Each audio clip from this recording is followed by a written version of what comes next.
गुजरात की पवित्र भूमि पर भगवान महादेव की कृपा से पवित्र पावन शिव महापुराण की कथा श्रवण करने का सौभाग्य प्राप्त हुआ है।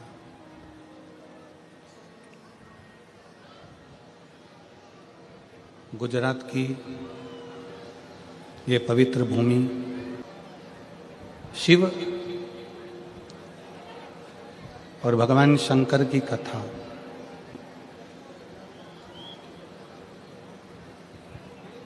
ये कोई साधारण नहीं है। शिव को समझ पाना भी कठिन है और भगवान शंकर को कथा को समझ पाना भी कठिन। ना जाने कितने कितने संत, साधु, तपस्वी, साधक, उपासक तब कर कर कर चले गए, पर शंकर को समझ नहीं पाए। को जानना, भगवान शंकर को पहचानना बड़ा कठिन। आपके और हमारे भी ना जाने कितने कितने जन्म निकल चुके होंगे, तब भी हम शिव को नहीं जान पाए, हम शंकर को नहीं पहचान पाए। ना जाने कितने कितने जन्म आपके और हमारे निकल गए होंगे, तो भी हम भगवान शंकर को पहचान नहीं पाए। इस कली काल में, इस कलयुग में आप शंकर जी की कथा को श्रवण कर रहे हैं, आप शिव जी के मंदिर में जाकर एक लोटा जल चढ़ा रहे हैं, तो ये मान कर रखो कि कोई संबंध पुराना आपका और हमारा भगवान शंकर से रहा होगा।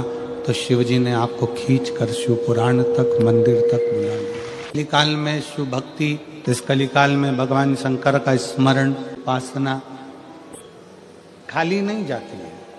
सबसे बड़ा फल है कि शंकर की भक्ति कभी निष्फल नहीं होती। यदि शंकर की अविरल भक्ति को धारण कर रहे हैं आप, भगवान शिव की अविरल भक्ति को, शिव को अगर एक लोटा जल आप समर्पित करें हैं, भगवान शंकर की भक्ति करें हैं, शिवालय तक गए हैं, शिव पुराण तक गए हैं, ये कभी निष्फल नहीं। इसका फल मनुष्य को मिलता जरूर, थोड़ा समय लग सकता है। शिव महापुराण की कथा कहती है कि भले समय लग जाए, पर जैसा एक बच्चा होता है, एक बालक होता है, और वो बच्चा, वो बालक अपनी पूरी जिंदगी को अलमस्त होकर जीता। बूढ़ा व्यक्ति पुरानी बातों को याद करता है, पुराने विचारों को याद करता है, पूर्व में जो हो चुका है उसको याद करता है और चिंता करता है। बुजुर्ग व्यक्ति को देखना, बूढ़े व्यक्ति को देखना, वो पुरानी बातों को याद करेगा। महाराज जी, हमारे समय पर ऐसा था और ऐसा हो गया और ऐसा रहा और ऐसा हुआ। वो पुरानी बातों को याद करेगा, पुरानी बातों को विचारेगा, पुरानी बातों का स्मरण करेगा और बाद में उस पुरानी बातों की चिंता में ही लग जाएगा। जवान व्यक्ति, युवान मेरे भाई बहन, युवान व्यक्ति आने वाले समय की चिंता में रहते हैं। हो सकता है कल का मार्केट डाउन हो जाए, हो सकता है कल का ये मार्केट टूट जाए, कपास डाउन हो जाए, या सोयाबीन ज़्यादा हो जाए, या ये हो जाए या वो हो जाए। बूढ़ा व्यक्ति पुरानी बातों को याद कर कर चिंता करता है, चिंतित होता है और चिंता में डूबता है।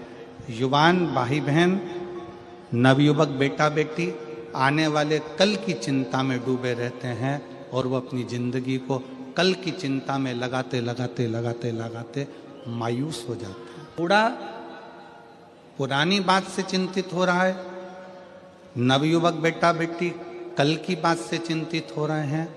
केवल एक, तुम्हारे घर में अगर कोई छोटे बच्चे हों, उन बच्चों को देखना, उनको पुरानी बात से भी मतलब नहीं रहता और उनको आने वाले कल से भी मतलब नहीं रहता। वो अपनी मस्ती में जी, कल क्या हुआ भूल गए, मम्मी ने कितना डांटा भूल गए, पापा ने क्या कहा भूल गए, दादी ने पटक कर खूब मारा भूल गए।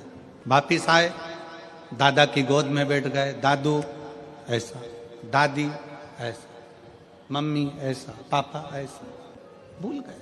बूढ़ा व्यक्ति पुरानी बातों को याद कर कर रोता है, चिंता में डूबा रहता है। जवान व्यक्ति कल की चिंता में डूबा रहता है और बचपना बच्चा कोई चिंता नहीं करता। उसको मालूम है कि मेरे दादा दादी, मेरे माँ बाप बैठे हैं, तो मुझे चिंता क्या करना। बस आपको और हमको भी वही जिंदगी जीना है, एक बच्चे जैसी, कि प्रसन्न होकर जियो। और जब भी चिंता लगे तो ये कह दो कि मेरे दादा दादी बैठे हैं, मेरे महादेव, मेरे शंकर बैठे हुए हैं। काल मृत्यु वो मरे, जो काम करे चंडाल का, और काल उसका क्या बिगाड़े, जो भक्त हो महाकाल का। जो शिव की उपासना में डूबा हुआ है, जो शंकर की आराधना में डूबा हुआ है, तो उसको ये सोचना चाहिए कि मैं बच्चा, वो मेरा बाप। बैठे हुए सभी श्रोताओं को, आस्था चैनल के सभी श्रोताओं को, और यूट्यूब फेसबुक पर जो कथा सुन रहे हैं शिव महापुराण की सूरत गुजरात से, उनको भी कहूंगा और आप सबसे कहूंगा, भविष्य पुराण की एक बात अपने अंदर उतार कर रखो। आपकी जब उम्र बढ़ती चली जाए, आपकी जब उम्र बढ़े, तो आपके पहचान के जितने बुजुर्ग हैं ना, उनसे मिलना चालू करो। कारण आपकी उम्र बढ़ेगी और आप अपने घर के, परिवार के, मोहल्ले के, सोसाइटी के, नगर के बुजुर्गों से, जिनसे आप पहले मिलते रहे हो, उनसे मिलते रहोगे, तो आप कभी, आपको ये नहीं लगेगा कि मैं बहुत उम्र में बुजुर्ग हो गया हूँ, बड़ा हो गया हूँ। बड़ों के पास बैठोगे तो ऐसा लगेगा अभी भी मैं इनका बच्चा हूँ, अभी भी मैं इनका छोटा बेटा। ये भविष्य पुराण कहती है, बड़ों के पास बैठने से हम बहुत बड़े नहीं होते, हम छोटे की छोटे ही रहते हैं।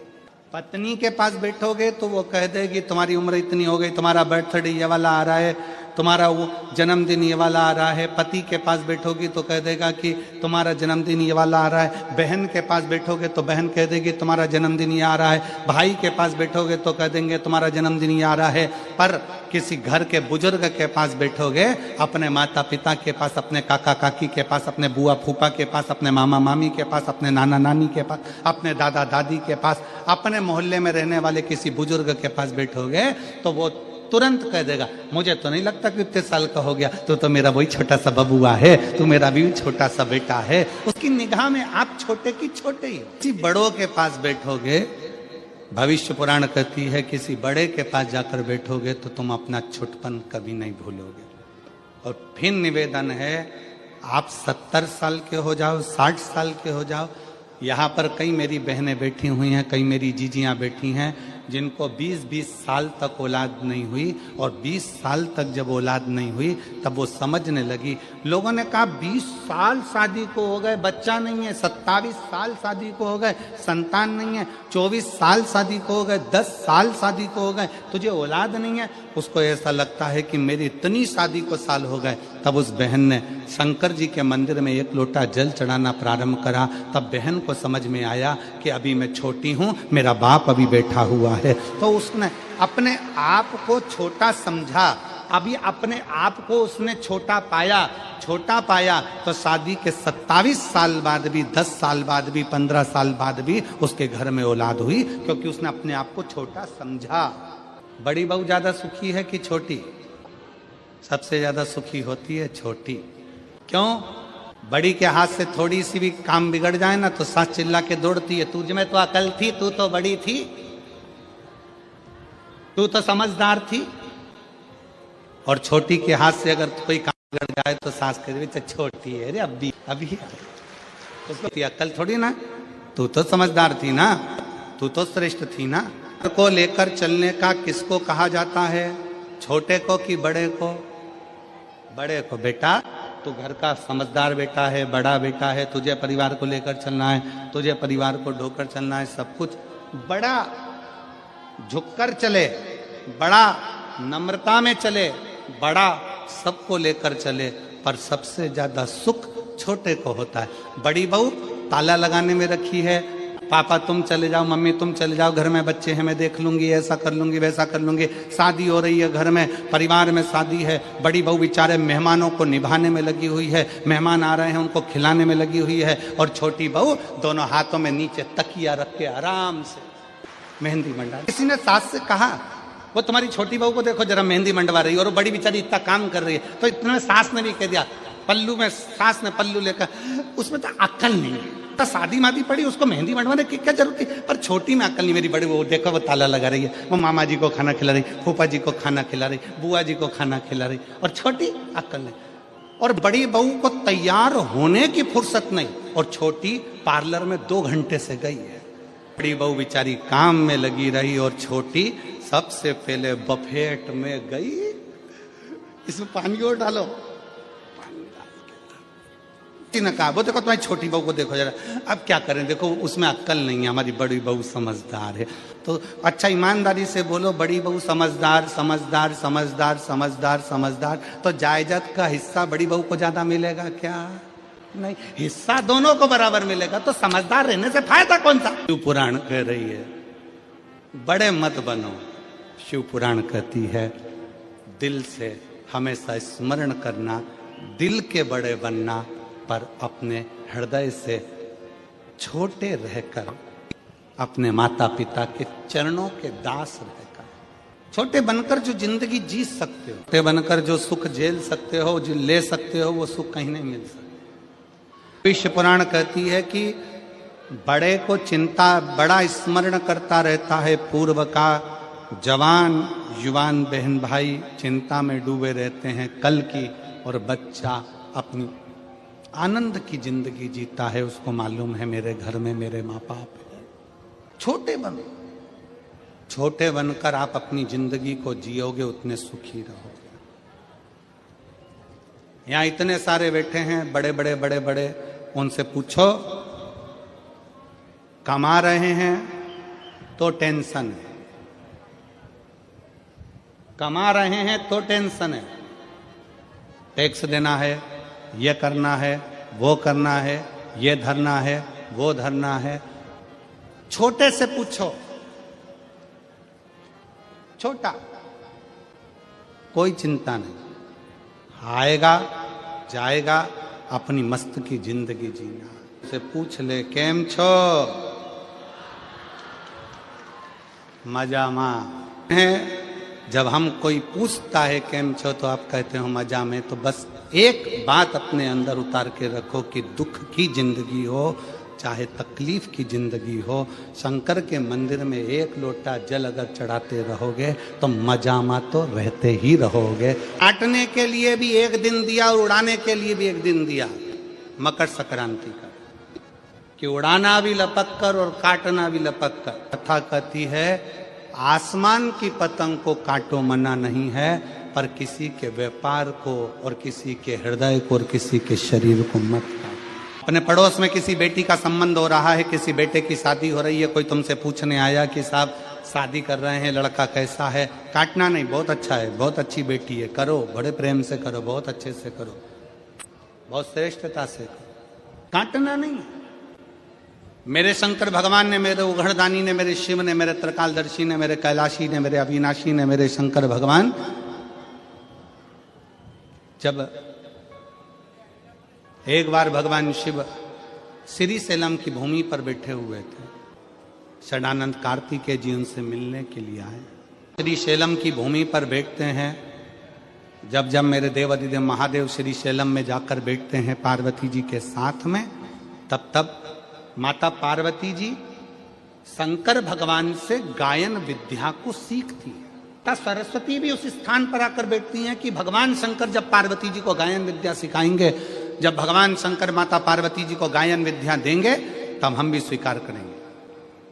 और श्रीशैलम की भूमि पर जब जब महादेव भगवान शंकर पार्वती जी को गायन विद्या देते हैं, उस जगह पर तुमरुका जी भी आकर खड़े हो जाते हैं। घोड़े का मुख लगा है, वीणा हाथ में, करताल हाथ में, शिव शिव शिव शिव, ओम नमः शिवाय, ओम नमः शिवाय, ओम नमः शिवाय जब वो भी बैठे। शिव महापुराण की कथा कहती है व्यर्थ की चीजें जब मिले, व्यर्थ की बातें जब मिले तो भले मत बैठो, पर जब कोई तुमको ज्ञान दे रहा हो, कोई शिव का शरणागति की ओर बढ़ा रहा हो, कोई भगवान शंकर का संवाद कर रहा हो, शिव तत्व को तुम्हारे हृदय में बिठा रहा हो, तो जरूर बैठो। बच्चों को यह समझा दो कि अपने नगर में, मोहल्ले में, क्षेत्र में, कॉलोनी में, सोसाइटी में, अपने शहर में कहीं पर भी भगवान की कथा हो, बन सके तो ऐसा प्रयास करना कि उस कथा में आगे बढ़कर थोड़ा सा सहयोग करना। बचपन में उसको खिलौना दे दो, सामान दे दो, झुंझुना दे दो, मिठाई खिला दो, ये खिला दो, वो खिला दो, टॉफी ला दो, गिफ्ट ला दो, माला ला दो, उसका वीडियो गेम ला दो, उसको मोबाइल दिला दो, बच्चा खुश हो जाए। उपहार देकर बच्चे को केवल बचपन में खुश रखा जा सकता है। उपहार देकर बच्चे को केवल बचपन में खुश रख सकते हो। परशु महापुराण की कथा कहती है संस्कार देकर बच्चे को जिंदगी भर खुश रख सकते हो। चार भूमि ऐसी है जहां पर शंकर भगवान ने पार्वती जी के साथ बैठकर सत्संग किया। पहले नंबर पर अमरनाथ जी की गुफा में भगवान शंकर पार्वती जी के साथ में बैठकर सत्संग करते हैं और दो पक्षी जीव उस कथा का रसतत्व अपने कानों में श्रवण करते हैं। अमरनाथ की गुफा, अमरनाथ जी की गुफा में बैठकर भगवान शंकर पार्वती जी के साथ सत्संग। अमरनाथ जी की गुफा में भगवान शंकर पार्वती जी को कथा श्रवण कराते हैं। भगवान शिव जब पार्वती जी को कथा का रसतत्व ग्रहण कराते हैं, पार्वती जी उस कथा को श्रवण करती है और अपने जीवन को आनंदित करती है। 4 स्थान में से एक स्थान है अमरनाथ की गुफा। दूसरे नंबर पर है काशी विश्वनाथ की पवित्र भूमि मां गंगा जी का तट पर भगवान शंकर पार्वती जी के साथ बैठकर सत्संग करते। तीसरे नंबर पर है महाकाल बाबा की भूमि महाकाल वन, मां छिपरा का तट, जहां पर भगवान शंकर बैठकर पार्वती जी के साथ सत्संग करते। चौथी भूमि है श्री सैलम मल्लिकार्जुन, जहां पर भगवान शंकर पार्वती जी के साथ बैठकर सत्संग करते हैं, शिव चर्चा का स्मरण करते हैं। स्थान में भी चारों स्थान की मूलता है। शंकर भगवान जब पार्वती जी के साथ अमरनाथ की गुफा में सत्संग करते हैं, उस जगह पर सबको भगा देते हैं, किसी को नहीं रखते, केवल एक पक्षी का जोड़ा बैठकर अमरनाथ जी की कथा का रसतत्व सुनता है। अमरनाथ जी की कथा में, अमरनाथ जी की गुफा में केवल शंकर और पार्वती दोनों बैठते हैं और सबको भगा कर वे केवल एक पक्षी का जोड़ा बैठकर कथा को सुनता है। दूसरे नंबर पर है काशी विश्वनाथ की भूमि। उस काशी विश्वनाथ की भूमि पर गंगा जी के तट पर जब भगवान शंकर पार्वती जी के साथ बैठते हैं तो सारे ऋषि, संत, साधु, तपस्वी, सन्यासी भगवान शंकर के सत्संग को श्रवण करते हैं। तीसरे नंबर पर है महाकाल वन। महाकाल वन में जब भगवान शंकर पार्वती जी के साथ बैठकर सत्संग करते हैं तो शंकर के सारे गण और सारे भैरव भगवान शंकर की उस पवित्र कथा को 64 योगिनियों के साथ श्रवण करते। और चौथा स्थान श्री शैलम मल्लिकार्जुन, जहां पर भगवान शंकर पार्वती जी के साथ बैठकर जब सत्संग करते हैं तो वहां पर जितनी गायन विद्या में देवता हैं, नारद जी, तुमरुका जी, सरस्वती जी, वीणा देवी आदि जितनी देवी देवता जो गायन विद्या में निपुण है, वो आकर सत्संग करते हैं। ऐसे 4 स्थान पर 4 सत्संग भगवान शिव पार्वती के चलते। शिव महापुराण का एक नियम बड़ा प्रबल है। महापुराण का एक नियम वेद व्यास जी लिखते हैं, पर बिंदु प्रेत योनि में चला गया, चंचुला देवी कथा को सुनने के लिए ईश्वर जी और गोरा जी के रूप में शंकर पार्वती को विराजमान कर देती हैं। शिव महापुराण का एक सबसे बड़ा नियम है, आप जब कथा सुनने के लिए बैठते हो और जिसका स्मरण करते हो, जिस जीव के लिए आप कथा सुनते हो या अपने लिए सुनते हो या अपने कार्य की सिद्धि के लिए सुनते हो या कोई मनोकामना के लिए सुनते हो, शिव महापुराण की कथा कहती है कि वेद व्यास जी कहते हैं आपने जिसका मनन चिंतन शिव महापुराण की कथा में बैठकर करा होता है, कथा उसको प्राप्त हो जाती है और उसका कल्याण हो जाता है। शिव महापुराण का सबसे बड़ा एक आनंद है कि हम कथा में बैठकर जो स्मरण करो कि अच्छा मांगो। हमने पहले कथा में कहा था कि 3 मित्र थे और तीनों मित्र शंकर जी के मंदिर में गए, शंकर जी की स्तुति करी, शंकर जी प्रसन्न हो गए। शंकर जी ने कहा मांगो पहले वाले से, तो वो बहुत 2 मित्र काले थे, एक गोरा था, तो उस काले मित्र ने कह दिया भगवान मुझे गोरा कर दो।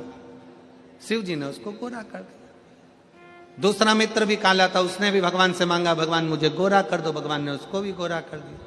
अब तीसरे का नंबर आया, उससे पूछा तू मांग ले, तो कि जैसे थे वैसे, ये जैसे थे इनको वैसा कर दो, काले थे काला ही कर दो।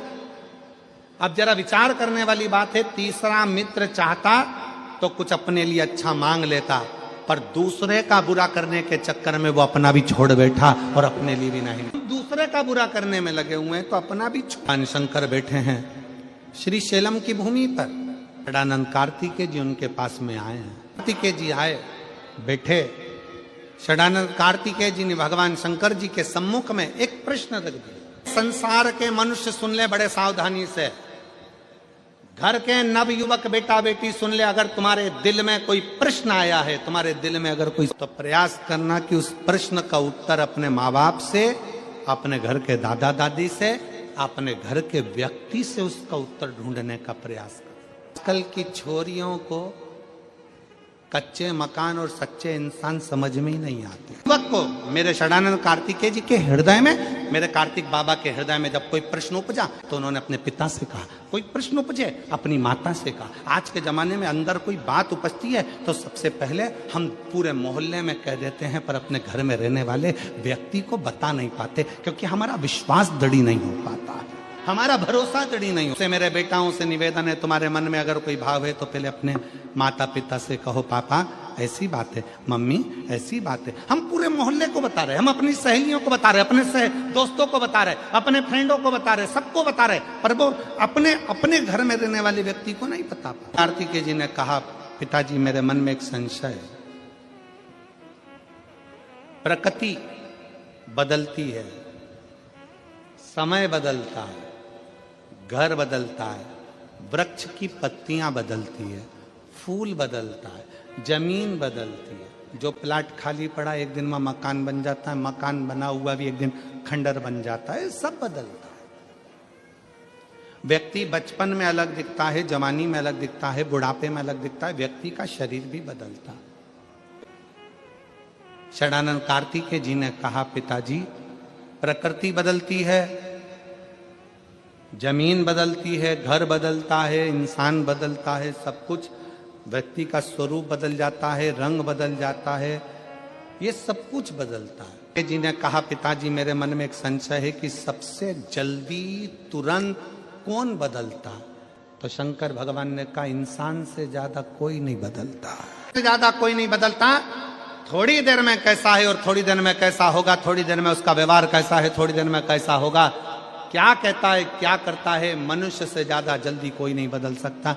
समय पर बदलता है, प्रकृति भी समय पर बदलती है, पत्तियां भी समय पर बदलती है, वृक्ष भी समय पर बदलता है, पर इंसान का भरोसा नहीं, ये कब बदल जाता है। इसलिए शिव महापुराण की कथा कहती है कि इंसान पर भरोसा करने से अच्छा है कि उस परमात्मा पर भरोसा करो जो कभी बदलता नहीं। शिव जी को जानने के लिए ब्रह्मा जी के मन में संशय उत्पन्न हुआ, कौन? शंकर कौन? एक बड़े से पर्वत को घुमाना प्रारंभ किया, शिवलिंग की आकृति प्रकट हुई, भगवान शंकर की आकृति प्रकट हुई। जी के मन में ये संशय है कि ये शिवलिंग जो प्रकट हुआ है, भगवान शंकर का जो प्रतिबिंब प्रकट हुआ है, इतना बड़ा स्वरूप। पुराण की कथा एक बात कहती है, आपके घर में अगर छोटा सा शिवलिंग है, में अगर छोटे से छोटा भी शिवलिंग है, और 12 ज्योतिर्लिंग में जो बड़े से बड़ा भी शिवलिंग है, वो सब शिवलिंग एक समान। शंकर को एक लोटा जल अपने घर में समर्पित कर रहे हो, मंदिर में जाकर समर्पित कर रहे हो, या कहीं ज्योतिर्लिंग में जाकर समर्पित कर रहे हो, फल प्राप्त जरूर होता। माँ जी शीश देखने के लिए, भगवान विष्णु चरण देखने, शीश देखने के लिए ब्रह्मा जी जाते हैं, विष्णु भगवान शंकर का चरण ढूंढने के लिए जाते हैं। भगवान विष्णु को यह मालूम था कि चरण नहीं मिलेगा। ब्रह्मा जी को यह लगता था कि मैं भगवान शंकर का शीश देखकर जरूर आऊंगा। ब्रह्मा जी मिला नहीं, केतकी का फूल ब्रह्मा जी तोड़ कर लेकर हाथ से कह दिया कि केतकी के पुष्प भगवान नारायण के पास में जाकर कह देना कि ब्रह्मा जी को शीश मिल गया। गौ माता को साथ में लेकर आ गए, कह दिया गाय तुम चलकर कह देना कि ब्रह्मा जी को शीश मिल गया। आते से ब्रह्मा जी ने सबसे पहले भगवान नारायण से पूछा, भगवान नारायण, ब्रह्मा जी ने पूछा कि ये बताओ भगवान नारायण से कि आपको भगवान शंकर का चरण मिला है क्या? शंकर का चरण नहीं मिला। भगवान नारायण ने एक बार सत्य कह दिया, पुराण की कथा कहती है एक बार सत्य बोल देने पर 50 बार झूठ बोलना नहीं पड़ता। जब वो झूठ बोल बोल के मर गया, बोले राम नाम सत्य। मरने के बाद राम नाम सत्य बोलने से अच्छा है कि किसी के घर दिवाली मिलने जाओ तो हैप्पी दिवाली ना कहते हुए कह दो काका जी राम नाम सत्य है। थोड़ी सत्य की जिंदगी जी लो और अपने जीवन। केतकी के पुष्प ने झूठ बोल दिया, गौ माता ने झूठ, भगवान शंकर ने कहा कि केतकी के पुष्प झूठ बोलता। आप देता हूं कि सारे देवताओं पर तू चढ़ेगा पर शंकर पर कभी नहीं चढ़ेगा। तारा शरीर पूजा जाएगा पर तुम्हारा मुख अपूज्य हो, मुख अपूज्य हो। हाँ जी, झूठ पर झूठ बोल रहे हो। शंकर भगवान के शिवलिंग में से भगवान शंकर का प्रतिबिंब प्रकट होता है और भगवान शंकर अपने पैर के अंगूठे से नख तोड़कर उससे काल भैरव को प्रकट कर, और काल भैरव को प्रकट कर कर काल भैरव को आज्ञा कर देते हैं कि जाओ जाकर ब्रह्मा जी का शीश काट दो। ब्रह्मा जी का शीश कटकर बहुत कोसों दूर गिरता है। ब्रह्मा जी के कटे हुए शीश से कर्मनाशा नदी प्रकट हो जाती है, जो नदी कर्मों का नाश कर देती है। उनके रक्त से प्रकट हो, उनके रक्त से कर्मनाशा नदी प्रकट हो। भगवान विष्णु ने भगवान शंकर जी से प्रार्थना करी कि प्रभु ये जो ब्रह्मा जी का सिर कट कर नीचे गिरा है इससे लोग नफरत करेंगे, आप कृपा कर दो। तब भगवान ने कृपा करी और कहा कि ब्रह्मा जी का कटा हुआ शीश बट का पेड़ बनेगा, बट वृक्ष बनेगा और उस बट वृक्ष के नीचे भगवान शंकर स्वयं विराजमान होंगे और शिव जी का नाम बटकेश्वर महादेव होगा। महादेव की भगवान शंकर का नाम बटकेश्वर हो गया। शिव जी बड़ के पेड़ के नीचे विराजमान हो गए। शिव महापुराण की कथा कहती है कि जीवन में बटकेश्वर महादेव का स्मरण, कभी मान लो कोई पैसा लेकर चले गया, कोई तुम्हारा धन लेकर चले गया, कहीं से पैसा नहीं आ रहा है, गया हुआ धन रुक गया है, तो भगवान शंकर को एक लोटा जल बटकेश्वर महादेव के नाम से समर्पित करें। भगवान शिव जी को एक लोटा जल बटकेश्वर महादेव के नाम से समर्पित प्रार्थना करें, निवेदन करें, स्वीकारेगा जरूर। बात आता है कि एक व्यापारी व्यापार को जाता है, निकलने के बाद सबसे पहला काम करता है वो भगवान शंकर के मंदिर में जाना। भगवान व्यापारी घर से निकलता है, सबसे पहला काम करता है कि शंकर भगवान के शिवालय में, भगवान शंकर के मंदिर में, भगवान शंकर के शिवालय में, भगवान शंकर के देवालय में जाकर बैठे और शिवालय में जाकर भगवान शंकर के पास कुछ देर बैठता है, अपना मंत्र का उच्चारण करता है, अपने मंत्र का स्मरण करता है। व्यापारी भगवान शंकर के मंदिर में जाकर बैठता है, शिवालय में जल चढ़ाने के बाद, भगवान शंकर की भक्ति करने के बाद, शिव स्मरण करने के बाद निकलता अपने परिवार के पास। परिवार से फिर अपनी सोसाइटी में, कॉलोनी में, मोहल्ले में, नगर में, फिर अपने क्षेत्र में जाता है। क्षेत्र में भ्रमण करने के बाद वो फिर अपने व्यापार को चला जाता। शंकर का बड़ा उपासक था, शिव जी का परम उपासक। भक्ति के शंकर के रह ही नहीं पाता। भक्ति उसका विश्वास, उसका दृढ़ नाम जाप, उसका स्मरण अविरल था। व्यापार में से जो धन लेकर आता, सबसे पहले जैसे शंकर के मंदिर में जाने के बाद व्यापार पर जाता, परिवार से मिलता, आते समय में भी वो अपना धन लेकर शंकर जी के मंदिर में आता और सबसे पहले शिव जी के पास बैठ जाता। ये हमें सीखना है, प्राप्त करना चाहिए कि व्यापारी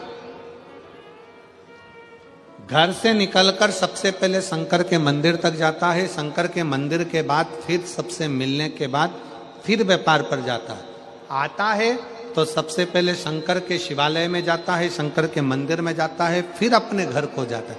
अर्थात शिव महापुराण की कथा कहती है, आप घर से निकलते समय आपके घर के अंदर जो शंकर का मंदिर है, आपके घर के अंदर जो शिवालय है, आपके घर के अंदर जो भगवान का मंदिर देवालय है, सबसे पहले व्यापार पर जाने से पहले या घर से बाहर जाने से पहले शंकर जी का मंदिर जो आपके घर में, पहले उसके चरणों में जाकर अपना शीश नभाइए, उसको प्रणाम करिए और उसको नमन कर कर फिर अपने व्यापार की ओर पार से आने के बाद में भी भगवान शंकर की भक्ति करी। आने के बाद भी सबसे पहले अपने ठाकुर जी के पास, अपने लड्डू गोपाल के पास, अपने शंकर जी के पास, अपने राम जी के पास, अपने कृष्ण जी के पास, अपने घर में जो भगवान का मंदिर है, अपने घर में जो शिवालय है, अपने घर के अंदर जो देवालय है, पहले उसके पास जाइए और उनको नमन करिए कि आपकी कृपा से आज मेरा व्यापार ठीक हुआ। आपने करा, आपका करा हुआ है जो मैं करा, आपकी कृपा है। काशी क्यों जाते हैं लोग? जम के बोलो जरा, काशी काहे के लिए जाते हैं? दुनिया के लोग काशी क्यों जाते हैं? कि वहां जाएंगे, अगर हमारे प्राण छूट गए, हमारा शरीर छूट गया, तो हमें संसार सागर में फिर से जन्म लेना नहीं पड़ेगा। हम हमारे महादेव के चरणों में जाकर विलीन हो जाए, महादेव के चरणों में जाकर रह जाए। सूरत की एक कहावत बड़ी विचित्र है, सूरत का जीवन और काशी का मरण। सूरत का जीवन और काशी का मरण। क्यों जाते हैं लोग काशी? कहा मुक्ति पाने के लिए, मोक्ष पाने। किसी ने पूछा कि काशी क्यों जाते हो? तो कहा मोक्ष पाने के लिए। शिव पुराण में क्यों जाते हो? तो कहा दुनिया का सारा सुख पाने के लिए। जीवन का सारा सुख शिव जी के चरणों में है। व्यापारी व्यापार करने जाता है, शंकर जी के मंदिर से होकर गया, परिवार से मिलकर गया, सारे परिवार कुटुंब से मिलकर गया, फिर वापिस आया, शिवालय गया, अपना व्यापार का जो धन लिया उसके हिस्से कर दिया, उसमें से आधा हिस्सा अपना रखकर थोड़ा सा हिस्सा शंकर जी को दिया। शंकर जी को दिया का मतलब यह है कि शंकर जी के सामने रख दिया और कहा बाबा ये आपका हिस्सा है, सत्कर्म में लगाने का है। उसमें से हिस्सा लिया, किसी गरीब बच्चे के अपने परिवार में, कुटुंब में, नातों में, रिश्तों में, मोहल्ले में, सोसाइटी में, कॉलोनी में जाता था, मिलकर देख कर जाता था कौन बच्चे को पढ़ना है, किसको बीमारी में औषधि की जरूरत है, उसकी औषधि कराता है, कहीं किसी को एजुकेशन की जरूरत है, उसको एजुकेशन। चलता गया और व्यापारी बूढ़ा होता गया। अब व्यापारी ने व्यापार करना बंद कर दिया, समय निकालकर भगवान शंकर के मंदिर में जाता, शिवालय में जाता, शंकर जी की आराधना करता, शिव स्तुति करता, शंकर का गुणगान करता, शिव पर आश्रित होता। कह रही है भगवान शंकर का चरित्र कह रहा। सेठ जी का नियम था, थोड़ा सा धन मंदिर में जो देता था उस मंदिर को सत्कर्म में लगा दे। सत्कर्म में लगा है, सत्कर्म करने के लिए पूरे सूरत वालों को ये मौका मिला है। इतने शिव भक्त आपके सूरत में कभी नहीं आएंगे। दोनों हाथों से इनको पानी पिलाओ, भोजन कराओ, जो तुमसे बन सकता है इनका मुख झूठा कराओ, बन सके जितनी सेवा करो। अपने धन का अपने हाथों से प्रयोग मत दो किसी को, अपने हाथों से खिलाओ। अपने घर से कोई थेपला, कोई खाकड़ा, कोई भाकड़ा, कोई खमंड, जो बना सकते हो जो लाओ, बड़े प्रेम से इन शिव भक्तों को पानी पिलाओ, भोजन कराओ, जो बन सकता है वैसी सेवा करो। दिन में फुर्सत ना मिले, रात में आओ, बाबा की इस पूरे प्रांगण का दर्शन कर कर, उसको नमन कर कर अपने घर को जाओ। और एक छोटी सी डायरी में लिख के भी रखो, हमने 5 रुपए का पानी पिलाया है।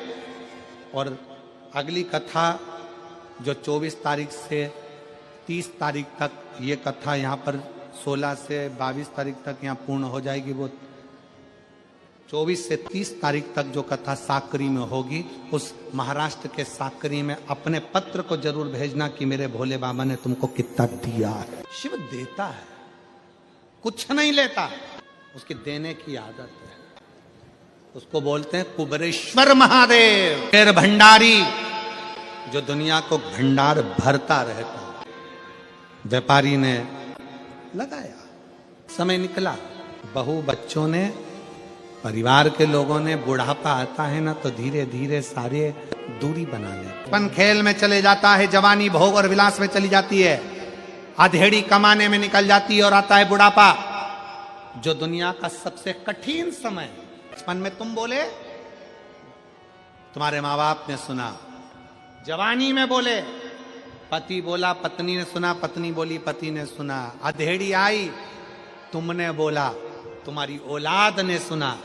पर बुढ़ापा एक ऐसा होता है जिसमें सब बोलते हैं और सुनना तुमको पड़ता है। व्यापारी ने व्यापार करना बंद करा, को कोई सुनता नहीं, कोई जानता नहीं, वो अकेला पड़ गया। शंकर के मंदिर जाता, शिव की आराधना करता, भक्ति करता। एक दिन पार्वती जी बोल दी भगवान शिव से, प्रभु ये बूढ़ा हो गया, आपका भक्त है, श्री जी बाबा श्रीनाथ जी क्यों आकर बैठे?